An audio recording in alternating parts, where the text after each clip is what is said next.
protect the lower back and to strengthen our legs as we age.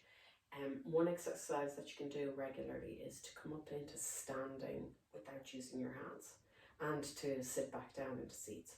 So to practice this, make sure that you're using a seat that will not slip or move. So if you're using a normal chair, make sure it's pressed up against the wall or up against a table, some way that you know that when you go to lower yourself down on the seat, that it's not going to move. And a good way to make sure that you don't cheat is to bring the hands across the upper chest, but also check to make sure that you're not too far away from that seat.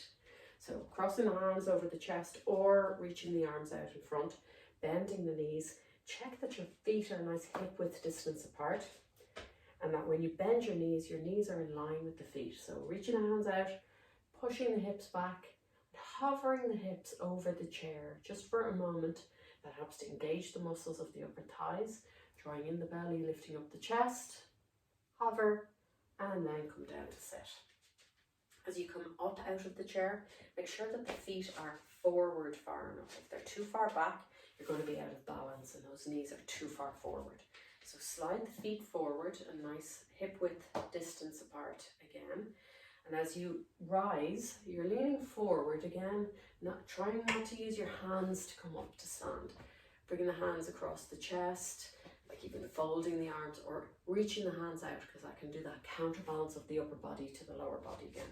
So once you have your feet in position, you can glance over the tops of the knees to make sure that you can still see those toes. You can wiggle them and then place them back down. Bring the hands out in front and then lift the hips so they're hovering off the seat. And stand here for a moment with the knees bent.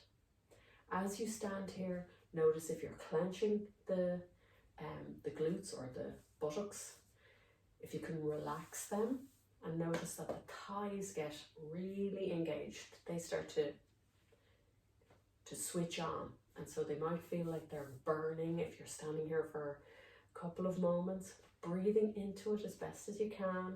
That's helping to strengthen those muscles. And then when you're ready, coming up to stand, let the arms hang. Give the legs a shake, give the hands a shake. And if you just do that each time you're standing and sitting into a chair, each day, the amount of times that we do that, you'll notice those thigh muscles starting to strengthen very quickly.